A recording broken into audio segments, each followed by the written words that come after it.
자, 이제 새 예외 클래스, 체크드와 언체크드까지 이해했으니까 새 클래스를 만드는 방법에 대해서 설명드리겠습니다. 우리가 은행 계좌에서 앞에 예제에서 insufficient fund exception, 잔액이 부족했을 때 그것을 알리기 위해서 이 예외를 발생시키고 싶으면은 얘를 정의해야 됩니다. 그런데 이 insufficient fund exception을 어떤 예외로 만들 것인가? 두 가지가 있죠. 언체크드로 만들 수도 있고 체크드로 만들 수도 있습니다. 그러면 체크드로 만들 건지 언체크드로 만들 건지 우리가 이거를 어떻게 결정하냐? 이제 따져볼 것이 있습니다. 첫 번째로 개발자의 실수인가? insufficient fund exception은 개발자의 실수인가? 사용자의 실수인가? 외부적인 요인인가? 근데 여기서는 개발자의 실수는 아닌 걸로 볼 수 있습니다. 그러면 개발자의 실수가 아니니까 체크드 예외로 볼 필요 있고요. 개발자의 실수이면은 언체크드 예외로 보는 거예요. 그러니까 A-1 같은 경우에는 언체크드에 해당되는 거죠. 오류를 수정해야 되는 거고, 개발자의 실수는 아니에요. 사용자의 실수이면 체크드 예외로 가는 것이 맞습니다. 프로그램을 통해 방지할 수 있나 없나? 이 예제는 프로그램을 통해 방지할 수 있어요, 없어요? 그러니까 프로그램을 통해 방지할 수 있는 것은 이 함수에서 발생하지 않도록 우리가 조치할 수 있냐 없냐라는 거예요. 할 수 있습니다. 어떻게 하냐면 withdraw 부르기 전에 get balance를 불러서 이것과 amount를 비교해 보면 돼요. 그래서 get balance가 같거나 크면 withdraw를 부르게 할 수 있습니다. 즉, 이 측면에서는 프로그램을 통해서 방지할 수 있습니다. 그러면 언체크드가 맞습니다. 언체크드가 맞고 이런 경우에는 그리고 또 하나 이제 살펴볼게. 하나, 둘. 배포 버전에서도 필요한 오류인가 아닌가? 배포 버전에서도 계속 사용할 예외인가 아닌가? insufficient fund는 사용할 거예요. 사용할 거니까 언체크드로 만드는 것이 좋을 수 있습니다. 그러니까 체크드로 만드는 것이 좋을 수 있습니다. 사용자의 실수로 보니까 체크드. 그리고 배포 버전에서 필요한 거니까 체크드. 물론 프로그램을 통해서 방지할 수는 있지만 방지할 필요 없이 발생해서 사용자한테 알리고 싶어요.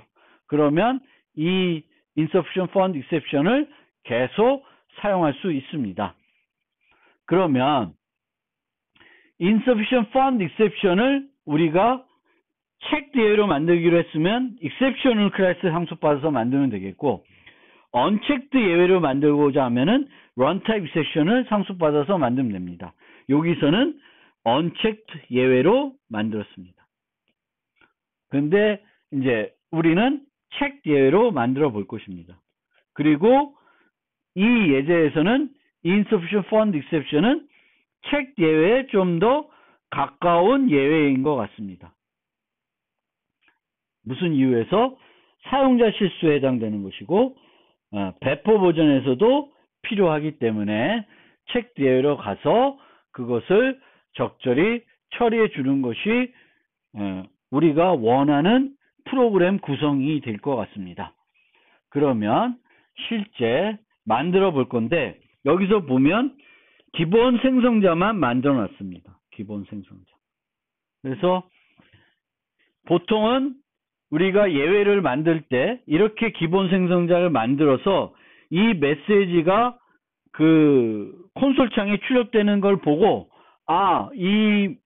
왜 이 예외가 발생했구나를 알아서 코드를 수정하는 게 목적이 되겠습니다. 근데 insufficient fund exception은 실제적으로는 이제 그럴 필요가 없이 뭐가 문제가 있다라는 것을 충분히 우리가 알 수 있는 거죠. 그래서 이 경우에는 이 메시지가 이 체크드 예외의 경우에는 이 메시지가 별로 중요하지 않을 수 있습니다.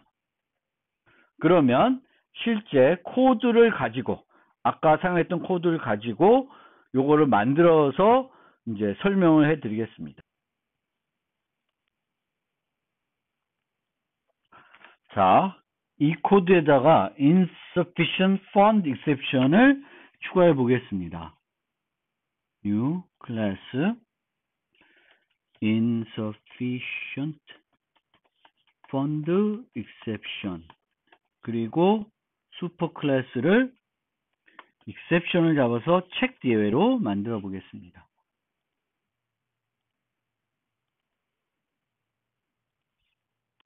보통 두 개의 생성자를 기본적으로 만들어 줍니다.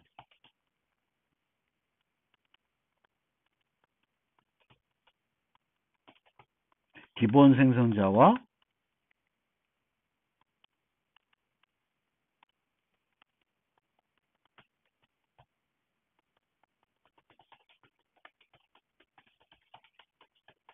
문자 하나 받는 생성자를 만들어 줍니다.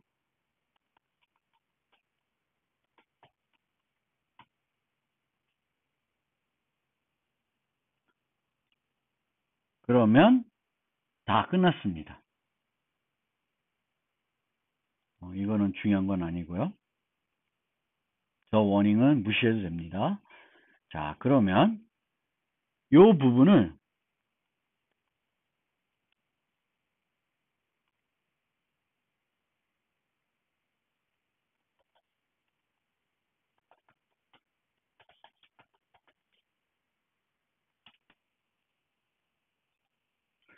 션으로 바꿔봤더니 예외가 발생하고 있어요.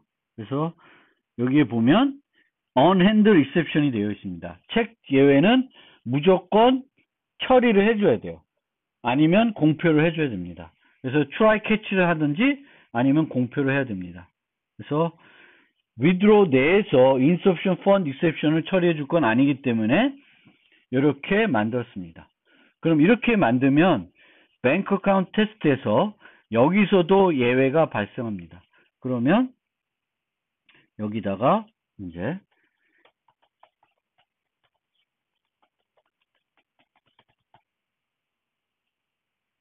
이렇게 처리하겠습니다. 그러면 그리고 나서 실행을 하면 잔액 부족 해서 프로그램이 종료됐습니다. 잔액 부족한 거를 insufficient fund exception을 가지고 잡아가지고 처리하고 있습니다. 만약에 이제 이런 메시지는 실제 개발자한테 필요한 거지 실제 응용에서는 필요하지 않을 수 있습니다. 그러면 이제 어떤 식으로 우리가 프로그램 할 수 있냐면 여기다가 추가를 해 보겠습니다.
예외 클래스도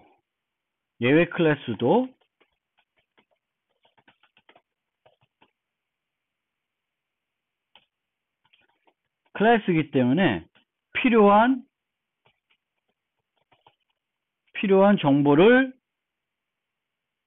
필요한 코드를 여기다가 다 원하는 코드들을 추가할 수 있습니다.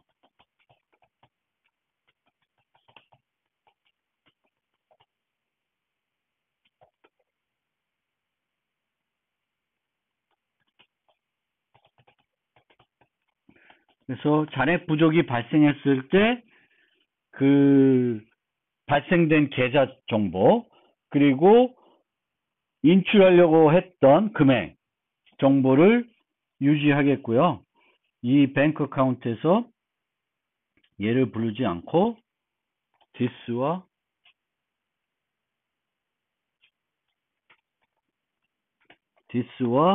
뭘 넘기냐면 amount를 넘기겠습니다. 그러면 여기서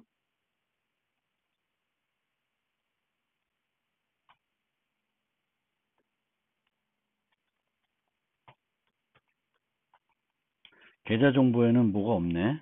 출력해 볼게. 어쨌든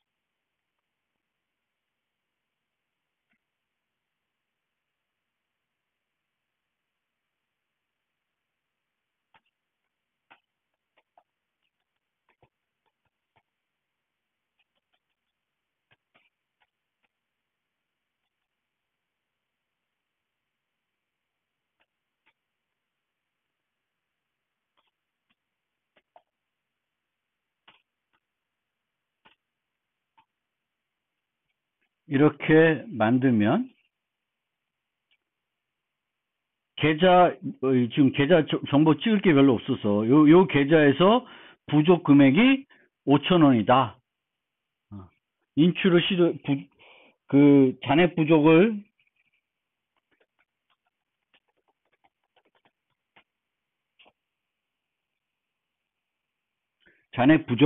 부족 금액이 5,000원. 인출된 금액이 보다 5,000원이 부족하다. 뭔가 다른 정보 필요하면 다른 정보도 다 만들어 가지고 캐치해서 사용자한테 보여주고 사용자에게 다시 인출할 금액을 받으면 되겠죠. 그래서 이런 식으로 우리가 프로그래밍을 할 수 있습니다. 그래서 exception 또는 얘가 unchecked 예금은 runtime exception을 받으면 되겠고, 보통 요 두 개의 생성자를 기본적으로 만들게 되겠고, 이 생성자들은 이 메시지를 여기 콘솔에 보고 unchecked 예외에서는 그 메시지들을 보고 어떤 오류가 발생했는지를 파악해 가지고 오류를 수정하는 게 목적이 될 것이고요.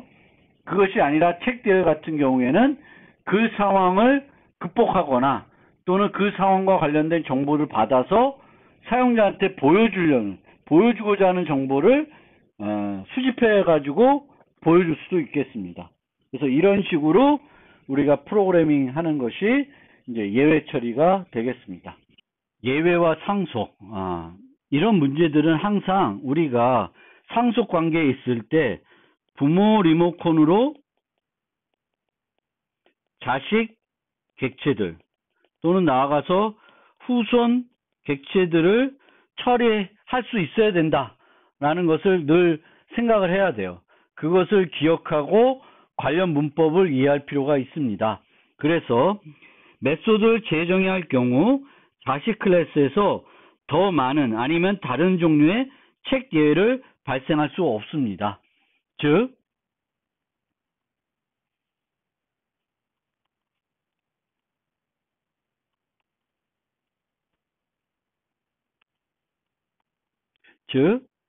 pet, dog, cat 뭐 이렇게 있을 때 pet 리모컨으로 강아지를 처리할 수도 있고 고양이를 처리할 수 있는데 여기에 who라는 메소드가 있습니다. 근데 pet 리모컨을 사용하는 입장에서는 check 1과 check 2만 발생한다고 알고 있습니다. 그러면 그 두 개가 발생하면 거기에 대한 대비를 충분히 했을 거예요. 그런데 C는 check 1, check 2가 아니라 check 3를 발생할 수도 있어요. 그러면 이거는 그 패스 사용하는 입장에서 보면 기대하지 않았던 예외이기 때문에 대비할 수 없기 때문에 문제가 되는 겁니다. 그래서 이것도 안 되고 check 1과 check 2는 하는데 check 3까지 해요. 이것도 안 돼요. 이것도 안 됩니다. 즉 이거는 가능합니다. 나는 두 개를 기대하고 있는데 그 중에 하나만 발생을 해요. 그럼 문제 없죠. 난 두 개 다 대비하고 있으니까 문제가 없습니다. 근데 그 두 개 말고 다른 것이 발생을 할 수 있으면 안 됩니다. 이거는 우리가 항상 부모 리모컨을 가지고 자식들을 처리할 수 있고 어떤 자식들이나 어떤 후손들이 내가 현재 이 리모컨을 처리하는지 몰라도 처리하는데 문제가 없어야 됩니다. 그런 면에서 체크 예외의 경우에는 더 많은 걸 할 수 없어야 돼요. 근데 이거는 원래 체크 예외뿐만 아니라 언체크도 마찬가지예요. 근데 언체크드는 문법적으로 검사할 수가 없습니다. 문법적으로 지금 자바에서는 검사할 수 없는 거지만 언체크드 예외도 마찬가지입니다. 자식이 더 많이 아니면 다른 종류를 발생하는 것은 적절한 것이 아닙니다. 그래서 그것이 안 되도록 여러분들이 프로그래밍 해주셔야 합니다. 그 다음에 예외 처리 관련된 팁들 몇 가지를 설명드리겠습니다. 첫째, 예외 처리 부분과 실제 알고리즘 부분을 분리할 수 있다. 이렇게 묶는 장점뿐만 아니라 얘를 별도 함수로 만들면 코드의 가독성, 이 예외 처리 관련이 없는 실제 수행과 관련된 부분은 G 메소드만 살펴보면 되겠죠. 그래서 이런 것도 한 가지 방법이다. 두 번째 팁, 자바 라이브를 사용할 때에는 각 메소드가 어떤 예외를 발생하는지 알아보고 사용해야 된다. 프로그래머 작성 메소드에서 특정 책 예외를 공표하고 있는 메소드를 호출하면 그 예외를 직접 처리하거나 작성 메소드에서 그 예외를 공표해야 됩니다. 즉, 책 예외의 경우에는 강제화되어 있다라는 걸 좀 기억해 주셨으면 좋겠습니다. 세 번째 팁은 예외를 무시하는 것은 바람직하지 않습니다. 이렇게 되면 예외를 무시하는 거예요. 모든 예외는 익셉션의 하위죠. 그러니까 모든 예외를 다 캐치할 수 있습니다. 그런데 아무것도 안 해. 그럼 무시하겠다는 거죠. 이렇게 코딩하는 건 바람직하지 않습니다. 그래서 언체크드 예외는 발생하도록 내버려 두고 발생하도록 내버려 두고 오류 수정. 체크드 예외는 발생하도록 하고 예외 처리. 이렇게 접근하시는 것이 맞습니다. 네 번째, 예외를 작은 단위로 관리하는 건 비효율적이다. 팝 뭐 하는데 문장 하나하나씩을 이렇게 잡는 것은 잘못된 것이에요. 그래서 큰 단위로 이 함수가 실행됐을 때 안 돼야 되는 건 다 안 해야 돼요. 한번 팝이 실패하면 더 이상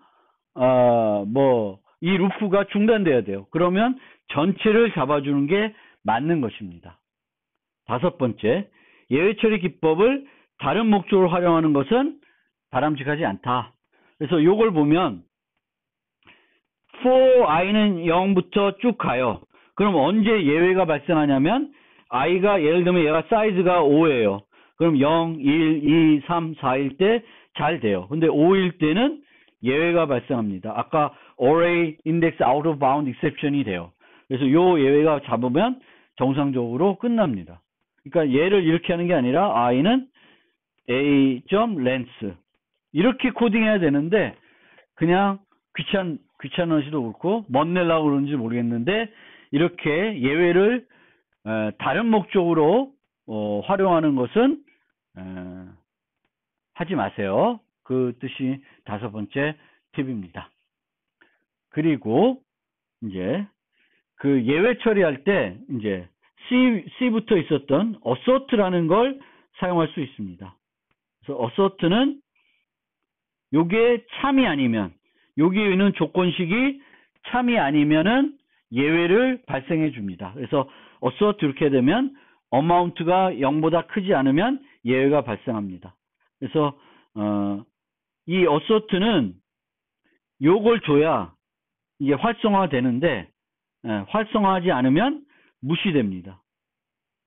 그래서 한꺼번에 배제할 수 있으니까 좋은 점도 있는데 얘는 매크로가 아니고요.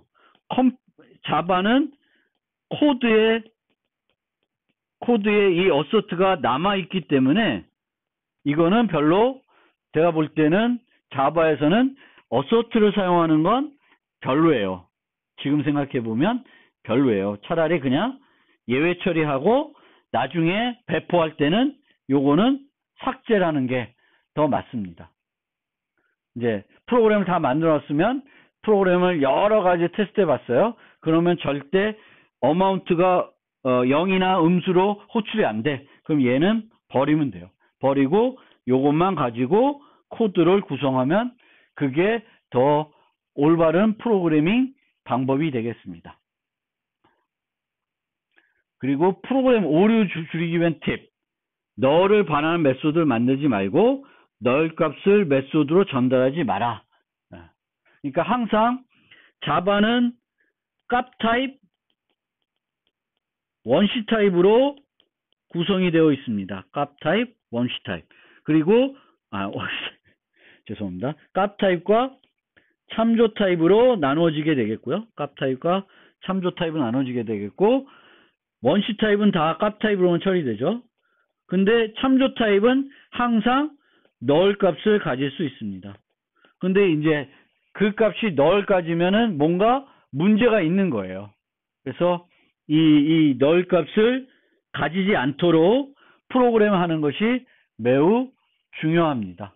그래서 예를 들면 get student by year 해가지고 4학년 학생들을 모으는 거예요. 이 배열이든 뭔가 또 복합 타입에서 뭐가 됐든 간에 복합 타입에서 4학년 학생만 추리는 거예요. 근데 4학년이 한 명도 없어. 그러면 어떻게 할 수 있냐면 널을 반환할 수 있어요. 그러면 널을 따져서 뭘 하는데, 그렇게 하지 말고 그냥 get student by year는 항상 반환해 주는 거예요. student 리스트를. 그러면 없으면 빈 리스트가 옵니다. 빈 리스트가 오면 반복을 하게 되면 한 번도 반복이 안 되니까 코드에 문제가 없습니다. 그래서 우리가 이럴 때 이제 널을 반환하지 말고 빈 복합 타입. 심지어 자바에서는 용량이 0인 배열도 가능해요. 그래서 이런 것들이 널을 반환하는 것보다는 효과적이다. 그렇게 이해하시면 되겠습니다. 그래서 널을 반환해야 될 때, 그러니까 널을 반환한다는 거는 문제가 뭔가 있다는 거예요. 내가 찾고자 하는 게 없다든지 뭔가 검색한 게 없다든지 이럴 때 똑같은 얘기인데, 하여튼 그럴 때 이제 널을 반환하지 말고 우리가 더미 객체라는 게 있는데, 이런 더미 객체를 활용하면은 더 효과적인 프로그래밍이 될 수 있습니다. 남은 내용은 조금 앞서가는 설명이 될 수 있습니다.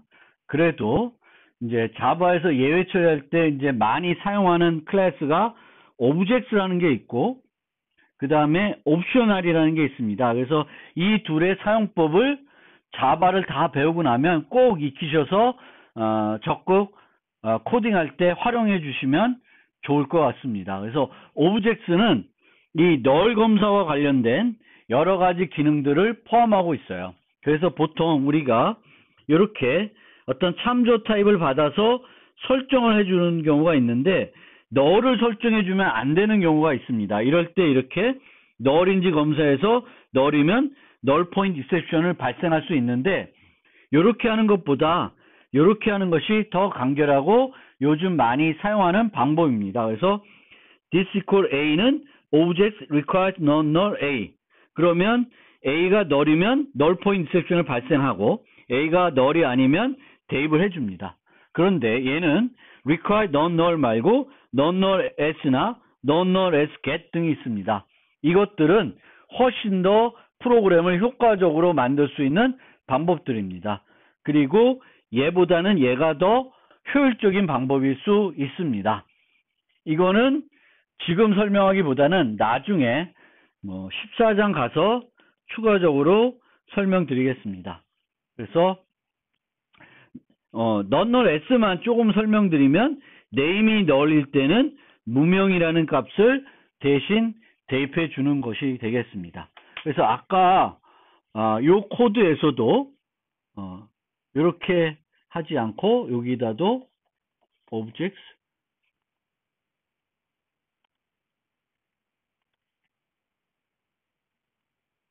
이런 식으로 프로그램을 할 수 있습니다. 그러면 뱅크 어카운트가 null이면 null pointer exception을 발생해 줍니다. insufficient fund exception 객체를 생성할 때 혹시 null 객체가 전달되면 예외 처리를 해주고 있습니다. 그래서 대부분 우리가 받는 것들, 여기도 메시지도 null 올 수 있죠. 그래서 여기도 이렇게 이런 식으로 처리를 할 수도 있습니다. 그래서 objects require non null 요거를 우리가 프로그램 할 때 앞으로 많이 활용해 주시면 좋겠고요. 왜냐하면 결국 보면 자바에서 인자는 값 타입 아니면 참조 타입이고 참조 타입은 모두 null 값을 받을 가능성이 있습니다. 그래서 그것에 대한 예외 처리를 해야 되는데 그때 가장 많이 쓰는 게 이제 요 require non null이 되겠습니다. 그 다음에 이 objects에 또 하나 많이 쓸 수 있는 게 check index라는 것이 있어요. 그래서 요 범위 내에 있는지 확인해 줄 수 있습니다. 범위 내에 있는지. 그래서 이것도 한번 해볼까요?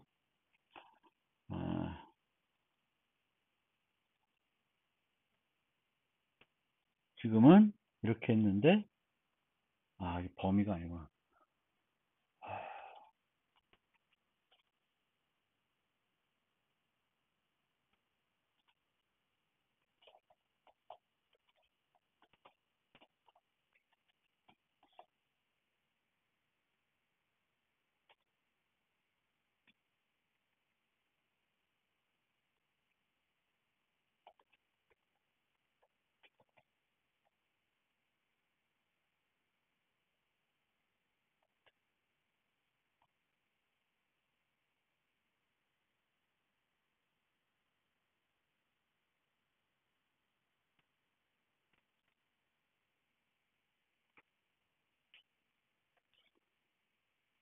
이렇게 되면 이 어마운트가 요 범위 내에 있는지 보고 범위 내에 없으면은 예외 처리를 해줍니다. 물론 이 예제에서는 이렇게 두 가지를 나누고 이게 필요하니까 이제 이걸 쓰진 않을 텐데 이렇게 체크 인덱스를 통해서 어떤 범위를 체크할 수 있는데 요 시작 범위는 포함되는 거고 끝 범위는 포함되지 않습니다. 그래서 이퀄 밸런스까지 가능하니까 밸런스 플러스 1까지 하셔야 됩니다.